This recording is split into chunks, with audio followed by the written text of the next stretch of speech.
अध्यक्ष महोदय जी, सरकार द्वारा प्रस्तुत किए गए बजट में यह बहुत ही महत्वपूर्ण है कि इस संकट के समय बजट में उन क्षेत्रों को प्राथमिकता दी गई है जो अर्थव्यवस्था को तरक्की के लिए जरूरी है। बजट में स्वास्थ्य और कृषि पर बल देकर आर्थिक और सामाजिक बुनियादी ढांचा को प्राथमिकता देने का वाली सैनिक में रखा गया है, जो बहुत ही सराहनीय है। माननीय मुख्यमंत्री जी ने द्वारा पेश किए गए बजट में यदि ये मेरे विधानसभा क्षेत्र की बात करूं तो हमारे जिला मुख्यालय पर 200 बेड का अस्पताल बनाने का रास्ता साफ हुआ है, जिसका लाभ जिला वासियों को होगा। और वहीं मेरी विधानसभा के बिल्कुल साथ लगते हुए अग्रवा मेडिकल कॉलेज में कैंसर विज्ञान केंद्र स्थापित होगा, जिसका लाभ पूरे फतेहाबाद जिले के नागरिकों को होगा। इसके अलावा हमारे फतेहाबाद जिले में सूक्ष्म सिंचाई व वर्षा जल संचय जैसी योजनाओं में किसानों को लाभ मिलेगा। इसके साथ साथ हमारे बुन्ना और रतिया में होते हुए एक्सप्रेस को निकलने का, जिसमें दोनों कस्बों को विकास के नए आयाम स्थापित होंगे। अध्यक्ष जी, बजट में सरकार हमारे बुजुर्गों को, विधवा महिलाओं को पेंशन 250 रुपये तक बढ़ाने का निर्णय लिया है, यह बहुत ही सराहनीय है। माननीय अध्यक्ष जी, बजट में मेरी विधानसभा से लेकर मेरे कुछ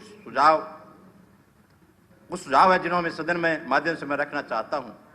माननीय अध्यक्ष जी, 2019 में सरकार ने फतेहाबाद विधानसभा गांव काजलहेड़ी में दुर्बल कछुआ, ढाणी माजरा में राष्ट्रीय पक्षी मोर और गांव धांगड़ में काले हिरण के लिए सामुदायिक आर्थिक क्षेत्र घोषित किए थे। इस सदन के माध्यम से मैं अवगत कराना चाहता हूं कि नोटिफिकेशन के 2 साल बाद भी अब तक इन सामुदायिक आर्थिक क्षेत्रों में कोई ग्रांट जारी नहीं की गई तथा न ही इसकी कमेटी में अप्रूव हुई है। मेरी सरकार से मांग है कि वन्य प्राणियों को बचाने के लिए, उनका संरक्षण करने के लिए सरकार द्वारा सामुदायिक आरक्षित क्षेत्रों का प्लान तैयार करे। माननीय अध्यक्ष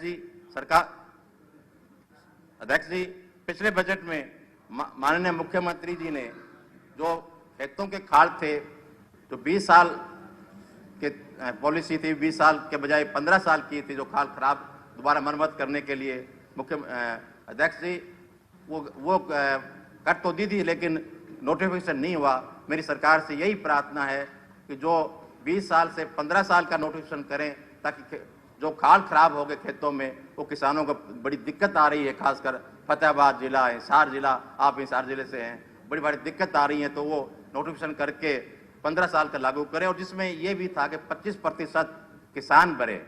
मेरी सरकार से यही प्रार्थना है कि वो 25% सरकार से किसानों से ना भराया जाए, ताकि वो सरकार ही बना के दे, ताकि किसान इस हालात में भर नहीं सकते। माननीय अध्यक्ष जी, फतेहाबाद जिले में अधिकतर लोग खेतों में रहते हैं और उन ढाणियों में बिजली मंत्री जी बैठे हैं। मेरी आपसे प्रार्थना है कि दो तरह की समस्या है वहाँ। एक तो जो पहले ट्यूबवेल के कनेक्शन है, उनमें 8 घंटे 12 घंटे लाइट मिलती है। उन खेतों की ढाणियों को गांव के कनेक्शन साथ जोड़ा जाए, ताकि वहाँ 24 घंटे उनको लाइट मिल सके। कुछ ढाणियाँ ऐसी हैं मंत्री जी, जहाँ बिल्कुल अब तक लाइट नहीं गई, तो किसी तरीके से जो भी ठीक समझते हैं आप, क्यों जहाँ लाइट नहीं है, सरकार अपने खर्चे से वहाँ लाइट पहुँचाई जाए। इसके अलावा जैसे मैंने कहा कि उस एरिया में ढाणियों में बहुत लोग रहते हैं, जहाँ 3 कदम के रास्ते हैं। मैं सरकार से मांग करूं, जहाँ 3 कदम के रास्ते हैं गवर्नमेंट के, वहाँ उन 3 कदम के रास्तों को ईंटों से पक्का कराया जाए, ताकि वो आने जाने स्कूल के बच्चों को बड़ी दिक्कत होती है जब खेत से गांव में आते हैं। छोटी बसें जाती नहीं। तो मेरी सरकार से यही बात है कि 3 कदम रास्तों को भी ईंटों से पक्का कर दिया जाए।